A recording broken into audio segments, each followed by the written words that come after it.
मैले उहाँलाई भन्न चाहन्छु, कपिलवस्तुमा नपुगेर फेरि अहिले हिजो आफै अराखाँची बनेर सामुदायिक वन हस्तान्तरण गर्नुभएको छ, आफै त्यहाँका घटना आदेश दिनुभएको छ। अहिले पुगेन उहाँलाई, कति पैसा कमिसन आउँछ खेलबारबाट वनका कर्मचारीहरूलाई, त्यो नपुगेर फेरि अराखाँची नवराज भाइले भने जस्तै फेरि ठुला रूप अराखाँचीतिर देख्न खोज्या हो, हामीलाई भिडाउन खोज्या हो। हामी मिलेर बसेको अराखाँची र कपिलवस्तुका समुदायलाई भिडाउन खोज्या कर्मचारीले त्यो ठुला रूप देखेर राज चुहाउन खोज्या हो। हामीले प्रश्न गर्न चाहन्छौँ, हिजो त्यही जङ्गलबाट अराखाँचीको भनेर सिफारिस गराउने मोहम्मद अली अहिले फेरि कपिलवस्तु देख्ने उहाँले लाज शरम छैन उहाँलाई ल्याउनु पर्छ यहाँ। अलिकति हामीले होइन सम्बन्धित अब हेर्नु होला, निर्णायक लडाइँ लडिन्छ, सबैले जहाँ जसले सक्छ त्यही गर्ने हो। यद्यपि कानुन छैन भने हामी पनि अब त्यो सुरै नाकामा हामी पनि बन्दर खन्छौँ, हामी पनि त्यो बाटो खन्छौँ, लड्न सुरु गरिदिन्छ। कपिलवस्तुको साथीहरू उता जानु पर्दैन, जहाँ जसले जे सक्छ त्यही गर्ने हो भने अब हामी बाटो खन्न सुरु गर्छौँ। नत्र हिजोको परम्परा हाम्रो सीमा समस्या, हिजो एउटा कुरा आएको थियो अलिक पहिला, कसैले यो राजमार्गको सीमा गर्ने, कसैले पानी ढालको कुराहरू पनि गर्ने कुरा मेरो साथै गरिसक्नुभयो। हामी लड्ने हो भने लडौँ, तर हामी त्यो चाहनामा छैनौँ। मान्यज्यूहरू अगाडि हुनुहुन्छ, मान्यज्यूहरूले क्लियर कुरा गर्नुपर्छ। हिजो मेयर साहब योभन्दा अगाडिको शिवराजको मेयर साहब त्यही हुनुहुन्छ, उहाँ हुँदा पनि त्यो चोर खोला ठेक्का लागेको इतिहास हामीसँगै छ, त्यो बेल खोला सुकबेल खोलाहरू ठेक्का लागेको इतिहास हामीसँगै छ। अनि अहिले मोहम्मद अलीजीको सिफारिस उहाँलाई कटघरामा उभाउनुपर्छ। हिजो अराखाँचीको वन भनेर सिफारिस गर्ने घटना दिने, अहिले कपिलवस्तु देख्ने ठुला रूप देखिया छ उहाँले। त्यसो भएर यो कुरा हामी यो परम्परा सीमालाई नमान्ने हो भने हामी अब त्यो नाकामा मिसिन ल्याएर खन्ने गर्छौँ। डाङ कपिलवस्तु जाने नाकामा अब हामी सुरु गर्छौँ। अराखाँचीको बाटो पर्छ नि त्यो पनि, जसले जहाँ जे सक्ने भने त्यही गर्ने हो भने, नत्र सबैले आफ्नो आफ्नो हैसियतमा बस्नुपर्छ। कर्मचारीले कर्मचारीको हैसियतमा बसौँ, मेयरले मेयरको हैसियतमा बसौँ, वडा अध्यक्ष हैसियतमा बसौँ। अनि हैसियतभन्दा उहाँ हरिजीले चिठी लेखेर बन्द गराउन हिँड्दै गर्नुभएको छ, उहाँको कार्यक्षेत्रभित्र पर्ने कुरा हो त्यो। हामीले बुझेका छैनौँ, किन लेखाउँदैनन्? कानुनभन्दा विपरीत गरेर लेखाउने मान्दैनन्, हरेक कुरा गर्छन्। त्यसो भएर सबै आफ्नो अधिकार क्षेत्रभित्र बसौँ, नलडौँ। हाम्रो मान्यता लड्ने कुरा हाम्रो रहर छैन, तर अन्तिम भएपछि मान्छेले खुट्टा हात ठाडो बनाउनुपर्छ। हिजोका कुरा हामी सबैले बुझेका, मौवाबारी खैरभट्टीका जनताले कहाँ भोट हाल्छन्, कहाँ पूर्जा छन्, चोर खोलामा छैन अरे, के अरे पूर्जा छैन अरे। अनि सुकबेल खोलामा पूर्जा, वनकसमा छ पूर्जा, तपाईँको कपिलवस्तुमा सबै ठाउँमा पूर्जा छन्, सबैले दिनुभएको छ पूर्जा। ल हामी पनि हेरौँ न त पूर्जा छ भने। तपाईँको बाहिर ऐलानिया बसेको छैन मान्छे, अनि तपाईँले आफूले ठेक्का लाउन सक्नुहुन्न। अनि मुख्यमन्त्री भएको जिल्ला अनि ठेक्का लाग्ने, अनि हाम्रो किन लागेन? गत वर्ष मुख्यमन्त्री हुनुहुन्थ्यो, गत वर्ष पनि ठेक्का लाग्छ, त्योभन्दा पहिलो वर्ष पनि ठेक्का लाग्छ, मुख्यमन्त्री हुनुहुन्थ्यो त्यति बेला। आफूको दम छैन, काम गर्ने समन्वय गर्ने दम छैन, अनि हामीले गरेर डाहा गर्न पर्ने, यो नगरौँ साथी हो। काम गरौँ, प्रक्रियामा गरौँ, आफ्नो सीमामा रहेर गरौँ। बाटो गत वर्ष सूर्य प्रसाद अधिकारी मेयर हुँदा पनि त्यत्रोको पैसा लगाएर त्यो बाटो निर्माण भएको छ, देख्नु भएन? आँखा छैन तपाईँको, काम छैनन्? अलिकति सरल मान्ने गर्नुहोस्, यहीँ नजिकै बस्नु भएको छ, भोलिका सन्ततिले पनि सराप्ने होला तपाईँलाई। अझै फायर लाइनका कुरा गर्दै हुन्छ, हेर्नु होला राम्रोसँग, कति करोडौँ पैसा खर्च भएको त्यहाँ, देख्नु भएन? अनि फायर लाइनका कुरा, दादागिरीको पनि सीमा हुन्छ, गएर कानुन हातमा लिएर बाटो खन्ने अधिकार कसले दियो तपाईँलाई? अरूलाई अधिकारको कुरा सिकाउनुहुन्छ, अनि कानुनको विद्यार्थीको कुरा गर्नुहुन्छ हजुरले। त्यसो भएर खबरदार, हामीले विगतका सबैले समन्वय गरेर चलि आएको कुरालाई मान्ने कुरामा हाम्रो तयार छौँ। अन्यथा लड्ने हो भने ठिक छ, जहाँ जसले बाटो खन्न पर्ने हो खनौँ, सुरु गरौँ। भयो नातिकाले नातिले हामीले अराखाँचीबाट के आउँछ त्यसको कुराहरू अब मैले केही एउटा निकास लाग्नुपर्छ। अनुरोध गरेर मात्र लेखिएको, जहाँ लोकेसन लेखिएको छ कुन लोकेसन चाहिँ स्पष्ट राखेको कपिलवस्तु देखियो जस्तो खालको मैले ठुलो खोला अहिले इन्भेस्टिगेसन गरेको भने कुनै अरू खोलाको कुनै भएको छैन चोर खोलाको इन्भेस्टिगेसन भइरहेको चोर खोलाको इन्भेस्टिगेसन गर्दाखेरि भौगोलिक नक्सामा स्पष्ट रूपमा राजनीतिक तर्फमा स्पष्ट रूपमा यो शिवराज नगरपालिकामा पर्ने हुनाले शिवराज हो अथवा अरघाटी हो है अथवा सुन्दर हो छुट्याउने आधार केही छ भनेर मैले दुईवटा आधार दिइरहेको छु घाटी आधार पनि दिइरहेको छु र मैले शिवराज नगरपालिका पनि दिएको छु र निर्माण व्यवसाय जुन व्यवसाय हो ठप्प गर्ने वास्तवमा के आधार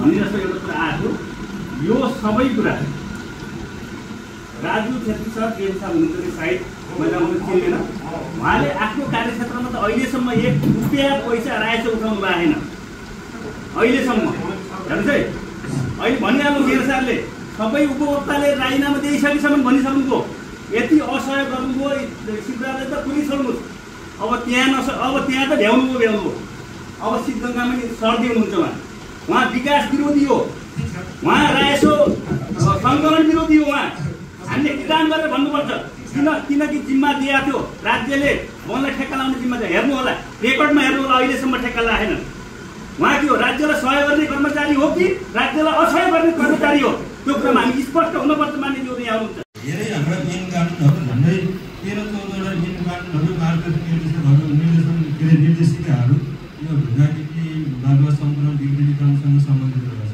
संविधानदेखि अर्को कुरा चाहिँ यो खोलाखोल्सी व्यवस्थापन र नदीजन्य पदार्थ उत्खनन तथा सङ्कलन त्यो दुईवटा बाटो हो अनि त्यसरी अलिकति क्ल्यारिटी त्यहाँबाट जानुपर्छ र अहिले चाहिँ प्रदेश ऐनको हामीले कुरा गर्दाखेरि प्रत्येक के अरे राष्ट्रिय प्रदेशभित्रको राष्ट्रिय वन क्षेत्रको एकल अधिकार चाहिँ हाम्रो प्रदेश सरकारको भएको हिसाब प्रदेशको भएको हिसाबले यो नदी खोला वन क्षेत्र चाहिँ यो प्रदेश सरकारको एकल अधिकारको क्षेत्रमा पर्छ र कतिपय अवस्थामा यो जुन हाम्रो चाहिँ प्रदेशको चाहिँ वन नियारीमा चाहिँ खास गरिकन यो खोला कोल्सीहरूको व्यवस्थापन कसरी गर्ने होइन वन क्षेत्रमा भएका खोलाहरू कुनै कारणले छुलियो अथवा टेग्रियो त्यसलाई चाहिँ हटाएर पनि प्राकृतिक प्रकोप गर्ने नदीमा चाहिँ वन क्षेत्र नोक्सान गर्ने बस्ती नोक्सान गर्ने त्यस्तो अवस्था आयो भने चाहिँ डिभिजन वन कार्यालयले खोला कोल्सी व्यवस्थापनको माध्यमबाट त्यसलाई म्यानेज गर्ने होइन सङ्कलन गर्ने बेचबिखन गर्ने राजस्व उठाउने त्यो चाहिँ हाम्रो चाहिँ मेरो उचाइमा चाहिँ त्यो हुने जस्तो लाग्छ र अर्को चाहिँ नदीजन्य पदार्थ उत्खनन भन्ने कुराहरू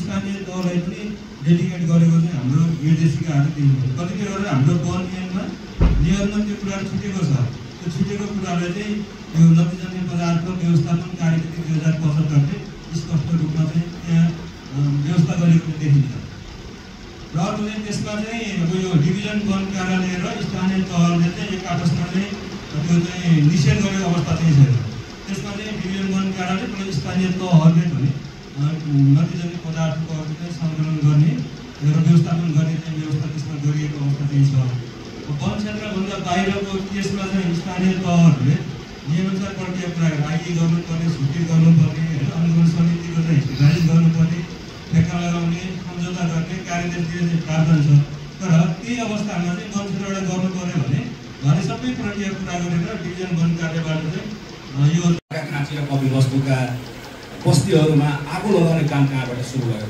पहिला यो विषयमा गम्भीर छलफल गर्नुपर्छ भन्ने मलाई लाग्छ यो विषय सीमाका विषयहरू देशभर जति पनि छन् यिनी सामान्य कुरा मिल्दै जाला हामी एउटै देशका मान्छे हौँ भरि त्यो जमिन कपिलवस्तुको भए पनि ठिकै छ अर्घाखाँचीको भए पनि ठिक छ कानुनी हिसाबले मान्ने कुरालाई हामीले सबैले मान्नुपर्छ तर अहिले यति वर्षसम्म हामी मिलेर बसिरहेका एउटा संस्कारमा त्यहाँ मिलेर बसिरहेका बेलामा एक्कासी यो खालको रणभूमि मौदान बनाउने परिस्थिति कहाँबाट निर्माण भयो यसका पछाडि केही न केही चर्किन्छ भन्ने मलाई मेरो बुझाइ छ है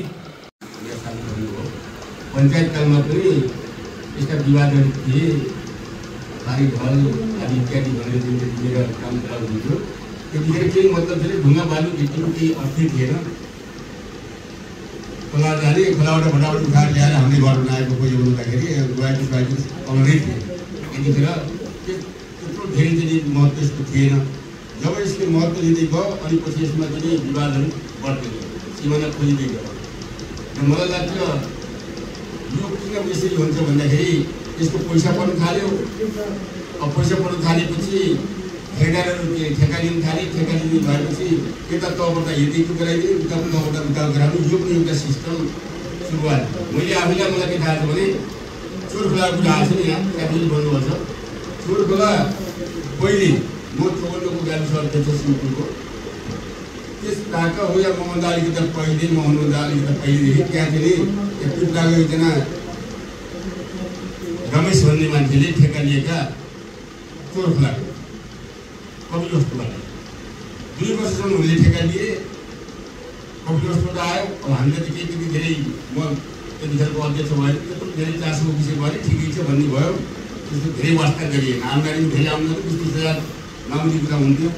पछि गएर फेरि यहाँका ठेका ल्याएको छ, अब चाहिँ यो हामीले लिनुपर्छ भन्दाखेरि हाम्रै यहीँका ठेकेदारहरूले गएर फेरि अरखाँची गएर अरखाँचीका कर्मचारीसँग मिलबत्ती गरेर अथवा कहाँ कसरी होइन त्यसलाई अरखाँचीको बनाएर लिएर पहिले यहाँबाट भयो, शिवराजबाट यहाँनिर कपिलवस्तुबाट भयो। पछि गएर चाहिँ नि फेरि त्यही चाहिँ त्यसलाई ठेक्का अरखाँचीबाट चाहिँ त्यहाँको जिबिसले जिबिसबाट दिन चल्ती हुन्थ्यो होइन, जिबिसले त्यसरी भनेपछि यहाँ लडाउने के छ भन्दाखेरि 2 भाइको बिचको लडाइँ यहाँ कर्मचारीहरूले अनाडीपना गर्ने, यता उता यताको भइजाने, उता जाँदा उताको भइजाने गरेर पनि यस्तो भएको छ। अनि यहाँ चाहिँ कुर्ती आइसक्यो होइन। भएको यो सीमाको सन्दर्भमा आइसकेको सबै कुरा। अब खोला ठेक्काको भन्दाखेरि अब एउटै खोला चोरखोला अनि मेसाले भनिसक्नु, त्यो उँधो पनि चोरखोला पर्छ, त्यो हाइवेबाट उँधो पनि चोरखोला पर्छ। हामीले माथि चोरखोला गरेर लगाउँछौँ माथितिर परेपछि। अब तल शिवराजले अब तल भिराउ चोरखोलै भनेर लगाउनुहुन्छ चोरखोलाको। चोरखोलाको कपिल वस्तुले लगाउँदा पनि चोरखोलाको, हामीले लगाउँदा पनि चोरखोलाको। त्यसै गरेर सुक्देल बगेल खोला पनि अब तलपट्टि कपिल वस्तु पर्छ, त्यही सुक्देल बगेल छ, सुक्देल बगेल कपिल वस्तुले लाउनुहुन्छ। उतापट्टि हाम्रो पनि सुक्देल त्यत्रो बस्ती छ, सुक्देल नाम छ, सुक्देल भनेर लाउँछौँ। त्यो स्वाभाविक रूपमा दुईतिरले उसले पनि हामीलाई उसले पनि हामीलाई भन्नुहुन्छ। तर सास सीमा चाहिँ स्थानीयले नै यहाँ आउँदा कपिल वस्तु यहाँ आउँदा अराखाँची जे भनेको छ त्यही आधारमा अहिलेसम्म ठेक्का लाउँदै आएको छ। खास गरेर म जीविसमा पनि बसेको यो चाहिँ 55-60 सालदेखि अलिअलि बाटो सुरु भएका खोलाहरू हुन्। त्यसपछि जीविसले 64 सालमा सबै खोला लाग्यो अराखाँचीका। त्यही यहाँदेखि पश्चिमसम्म सबै खोलाहरू ठेक्का हुन्थ्यो, उस्तेर बाटो हुन्थ्यो। ती सम्झौता प्रमाण अहिले हाम्रो माझमा पनि छन्, यहीँ छन्, त्यही रूपमै लाइन्थ्यो हामीले। अब त्यही तलतिर शिवराजले, उतातिर एउटै नाम भएका खोला अराखाँचीले लाउँदै आएको र सुल्झाउँदै आएको। अब हाम्रा यो कपिल वस्तुसित जोडिएका खोला भन्ने हो भने हामीले ठेक्का लाउँदै आएका खोला गत वर्ष पनि लागेको, पूर्व मेरो साल हुँदा पनि लागेको। कहिले त्यो समस्या चाहिँ आयो अहिलेसम्म खोला ठेक्का गर्दा कहिले समस्या यो पानीका बिचमा यो झगडा भएन। यही कारण झगडा भयो, हामीले विधि प्रक्रिया पुऱ्याएर अब हाम्रो त चुरेमा पनि अलिक समस्या छ। यो तलभन्दा कपिल वस्तुमा भन्दा चुरे क्षेत्र भएकोले हाम्रो अलिक समस्या छ ठेक्का लाउँदा। हामीले त जिल्ला अनुगमनलाई अनुगमन गराउनुपर्छ, त्यहाँ समिति छ, त्यसमा हाम्रो वनको परिसरहरू, त्यहाँ वनको अधिकृत सर त्यसको सदस्य हुनुहुन्छ। हामी सबै त्यो टिमले चाहिँ अनुगमन गरेर यो खोला लाउनुहुन्छ, यो खोला ठिक छ भनेर यहाँ हामीले सिफारिस गरेपछि चुरेले सहमति दिन्छ, चुरेले सहमति दिएको केन्द्रमा जान्छौँ। त्यो प्रक्रिया नपुऱ्याएछ हामी एउटा खोला पनि ठेक्का लाउन सक्दैनौँ, लागेका छैनौँ, लाउँदै आएका छौँ। अहिलेको अवस्था त्यही हो। हाम्रो चाहिँ यो कपिल वस्तुसँग जोडिएका बारगङ्गा खोला हामीले सबै ठेक्का लाउँदै आएको लागेका छौँ अहिले पनि। यो मुसियाङ खोला गत वर्ष पनि पहिलेदेखि ठेक्का लाउँदै आएको हाम्रो माथि खण्ड, अहिले चाहिँ लागेका छैनौँ। भङ्गारा खोला हामीले पहिल्यै लाउँथ्यौँ, वनसँगको सहमतिमा यो वर्ष वनले लाउनु बाटो भनेर हामीले वनलाई छोडिदिएका छौँ। त्यहाँनिर बस्ती छ, हाम्रो बस्तीको कुरा गर्ने हो भने भङ्गारामा बस्ती छ, हामीले चाहिँ वनले गरिदियो भनेर हामीले सहमति गरेरै गरेका छौँ, वन कार्यालयले लगाउन दिएका छौँ। त्यसै गरेर कुन्द्रे खोला हामीले अराखाँचीले पहिल्यैदेखि जीविसो छँदैबाट लाउँदै आएको खोला। तलपट्टि कपिल वस्तु कुन्द्रे पर्छ, हो एउटै लाउनुहुन्छ, एकैचोटि दुईटै ठेक्का लाग्थ्यो, तलपट्टि कपिल वस्तुको लाग्थ्यो, माथिपट्टि हाम्रो लाग्थ्यो। कहिल्यै विवाद भएन, कहिल्यै समस्या आएन। त्यो अहिले पनि हाम्रो चाहिँ हामीले प्रक्रिया अगाडि बढाएका छौँ। गुडुङ खोला पनि पहिले अराखाँची कपिल वस्तु त्यही हो, सिमाना त्यही हो। हामीले त्यो अराखाँचीले लाउँछौँ, कपिल वस्तुले लाउँदै आएको अवस्था हो। त्यसै गरेर लुङ्ग्री खोला, ढौगा खोला, यो लुङ्ग्री ढौगा खोला यो पनि बस्तीको नजिकै पर्छ। हामीले चाहिँ वनसित समन्वय गरेर वनलाई लगाउन दिएका छौँ। यहाँहरूले राजस्व पुग्नुहोस् भनेर हामी बैठक बसेर समन्वय गरेर वन कार्यालयमा लगाउनु भनेर छोडेका छौँ उहाँहरूलाई लुङ्ग्री ढौगा। त्यसै गरेर सुकदेल खोला हामीले चाहिँ त्यो अहिले भनिसक्नुभयो अध्यक्षज्यूले 26 घर बस्ती छ, त्यहाँ त्यही बस्ती क्षेत्रमा लगाउने। त्यहाँ उनको वन पर्छ के पर्छ कपिल वस्तु हामीलाई थाहा भएन, हाम्रो बस्ती क्षेत्रको खोला हो, त्यहाँ बस्ती छ। उहाँ खानेपानी प्रदेशले हालेको, माननीय ज्यूले हालेको त्यो योजनै पल्टाउनु भएको छ, त्यो खानेपानीको ट्याङ्की त्यो त्यही खोलाले काटेर अब त्यसलाई चाहिँ संरक्षण गर्नुपर्छ भनेर पोल पनि एउटा मेसिन पठाएर चाहिँ ढुङ्गा तर्कमा खोजेको सकिएन। त्यस्तो अवस्था छ, त्यो बस्ती छ, त्यहीको मेटेरियल झिक्न खोजेको। अब यो वनभित्र पऱ्यो भन्ने कुरा हुन्छ। यसो भएकोले अर्को चाहिँ अब यो गन्दैना खोला पनि त्यही नजिकैको खोला हो, त्यो पनि हामीले अगाडि बढाएका छौँ। चोर खोला भनिहाल्ने माथिपट्टि चाहिँ अगाडि चिनेर लगाएको छ। यो सुरई खोला पनि उतापट्टि सुरई नाका, त्यो पुलबाट आउँदा सुरई नाका कपिल बस्तीले लाउँदै आउँछ, पुलबाट उँभोपट्टि अराखाँचीले लाउँदै आउँछ। हाम्रो चाहिँ देशराज सर हुनुहुन्छ, यो सायद मुख्यमन्त्रीजी हुनुहुन्छ। हामी यी खोला सबै खोलामा चाहिँ धानको माथिबाट एउटा पसेर त्यो बाटाएर हामी हिँड्दै त्यो सुरई नाकालाई त्यो पुलबाट निस्केका अहिलेसम्म पनि उहाँलाई नै सम्झना आएर हामीले त्यसरी अनुगमन गर्दै हिजो ठेक्का लागेका खोलाहरू हुन्, उहाँहरू यहीँ हुनुहुन्छ। त्यसो भएर आजको खोला होइन, हिजोदेखि आउँदै आएको खोला अन्तर्गत एउटा बाटो निर्माण गर्नको लागि तत्कालीन त्यहाँका वडा अध्यक्ष कपिल आलेजी हुनुहुन्थ्यो। त्योभन्दा पहिला दिफो 67 सालमा हाम्रो क्षेत्रमा टिसिएनबाट ठेक्का लगाउनु भएको थियो। त्यो पियर शाह पञ्चलाल शाहको पालामा एकचोटि त्यहाँ पनि विवाद भएको थियो। त्यति बेला नै म 2066 सालदेखि हालसम्म साझेदारी वनको अध्यक्षको रूपमा म छु। यहाँ वास्तविक भन्नुहुन्छ भने बाटाघाटोको हिसाबले त्यो वडा यहाँ एकदम कठिन अवस्थामा छ, एकदम विकट छ। बाटोघाटो गोरेटो थियो, गोरेटोको हिसाबले हिँडिराखेको थियो। अब त्यहाँ 67 सालमा जब विवाद भयो यो ठेक्का टिसिएलको ठेक्काबाट हाम्रै क्षेत्रमा जब ठेक्का भयो, त्यसपछि यो सङ्घीय मन्त्रालयले विभागले स्वीकृत गरेको कार्ययोजना जिल्ला वन कार्यालयका डिफो साहबले यो समन्वय गरिदिनुहोस्। तत्कालीन यहाँका डिफो साहब कृष्ण प्रसाद पोखरेल सर हुनुहुन्थ्यो, उता चाहिँ पियर साहब पञ्चलाल साहब हुनुहुन्थ्यो, उहाँका सिडिओ साहब, यहाँका सिडिओ साहब विनोद सिंह यहाँका सिडिओ साहब पनि हुनुहुन्थ्यो। उहाँको रोहबरमा हामी दस्तखत गरेर पनि राखेको छौँ। यो आजदेखि दक्षिण चाहिँ अब अर्घाखाँचीले चाहिँ भोगचलन वनले गर्दैन, अब चाहिँ माथि गर्छ भनेर यहाँ लेखेकै छन्, हाम्रो हातमा पनि छ। अनि त्यसपछि 74 सालमा हाम्रो संस्थापक मेयर साहब श्रीवाजको टेन्डर निकाल्नु भयो थियो। 74 सालमा हाम्रै साझेदारीभित्र विवाद पनि भएको। विवाद भइसकेपछि यो सरले जुन भन्नुभयो नि बाबेल सुखबेल नाम एउटै छ, बाणगङ्गा एउटै छ। मेन के रहेछ, तपाईँ कुन कति उसमा लगाउनुहुन्छ दूरीमा, त्यो दूरीमा चाहिँ क्वेसन उठ्छ के। जुन क्षेत्रमा विवाद हुन्छ, जहाँ सास सिमानाको विवाद हुन्छ, त्यो ठाउँमा विवादित व्यक्तिहरूलाई राखेर मात्रै औनीले पनि नापी गर्छ। यो कपिल वस्तु र अराखाँचीको सीमा विवाद पञ्चायतकालदेखि नै थियो। यो डाक्टर गुरुप्रसाद रजोलिया हुँदाखेरि एकचोटि चाहिँ तपाईँको बैठक बसेर सभापतिको बेलामा केही उपायको लागि जो जहाँ उहाँ मेयर साहबले भन्नुभएको थियो, जसले जहाँ चर्चिया छ त्यही बस्ने भनेर टुङ्गो लगाएपछि त्यो थातिरहेको विषय थियो।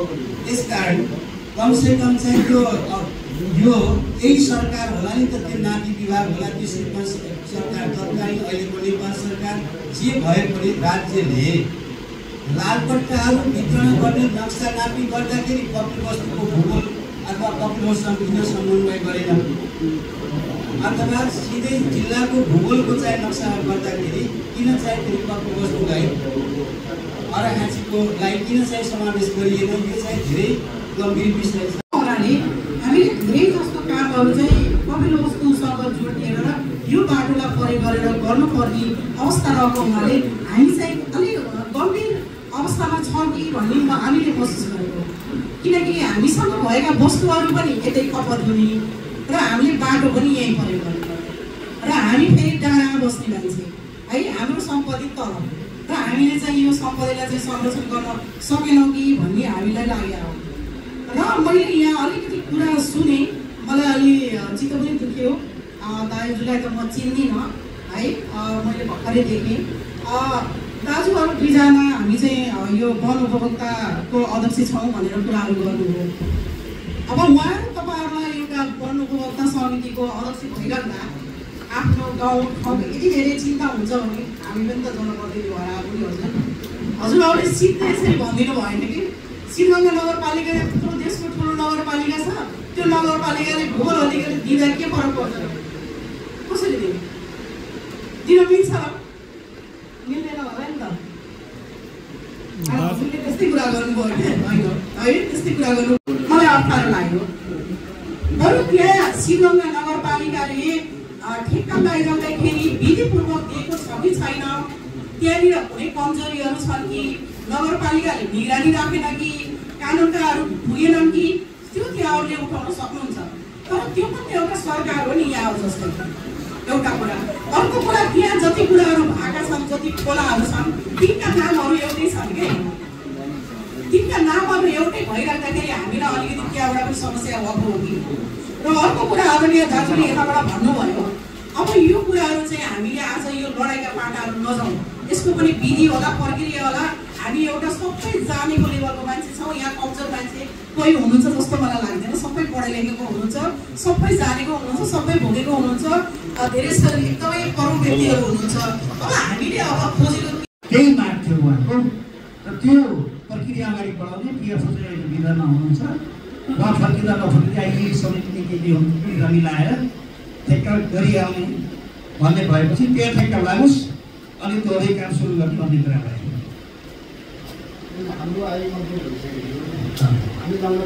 भरसक्ता हामीले गरेको आइ अनुसारै हामीले पाउनु पर्यो। त्यो सम्भव छैन भने बन्दै भएर लगाओस्, त्यो नभए बन्दै भएर लगाओस्। तपाईँको त्यही थियो भने खोला लाग्नु पऱ्यो। यहाँ चाहिँ मेटेरियल नभएर कतिजना पदार्थ नभएर माथि दुःख पार्छौँ भन्ने कुरा थिए। हामी त्यसपछि यो ठेक्का प्रक्रिया अगाडि बढाउने कुरामा सबै लाग्यौँ। लाग्दै जाँदाखेरि राष्ट्रमा चाहिँ प्रमुख सचिव, मुख्यमन्त्री, वन सचिव सदस्य बस्यो र वन सचिवले अब 1 हप्ताभित्र विदिन 1 विक भन्नुभयो अङ्ग्रेजीले, त्यति समयभित्र ठेक्का लाग्छ भन्नुभयो। अनि हामीले त विदिन 1 विक पनि पर्थ्यौँ। अनि ठेक्का त्यति बेला पनि लागेन। नलागिसकेको समस्या जिउका तीव्र हो। फेरि हामी मेरो साथमा ठेकेदारले पैसा ल्यायो, अब हाम्रो फिर्ताले गर्न थाल्यो। फिर्ताले पैसा गर्न थालेपछि अब फिर्ता गर्ने कसरी, राजस्व प्राप्त गरिसकेको छ, फिर्ता कसरी गर्ने, यसको निकास पनि एकपल्ट त्यही खोज्न भनेर कङ्ग्रेसमा गइयो। तपाईँले यता भेलाउनु भयो मेरो साथ। अनि त्यहाँ गइसकेपछि यो कसैको आयोजना गर्ने सल्लाह त्यही हो।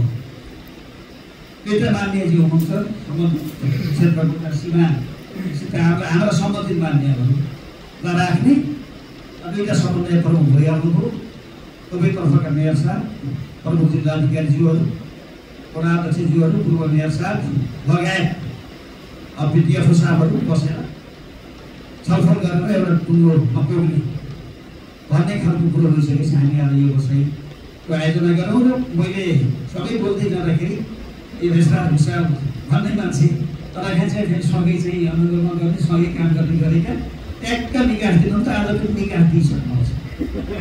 हामी समन्वय प्रमुख पनि 2 जना छौँ, 4 जना। अनि प्रमुख जिल्लाधिकारीज्यू 2 जना, त्यसपछि पूर्व मेयर नेत्र अधिकारी, अनि हाम्रो भेषराज भुषाल र 2 जिल्लाका डिएफओ साहबहरू यति भएर बसेर चाहिँ एउटा निकास निकालौँ। यही प्रस्ताव अनुसार अगाडि बढ्ने कुरामा यहाँहरूलाई चाहिँ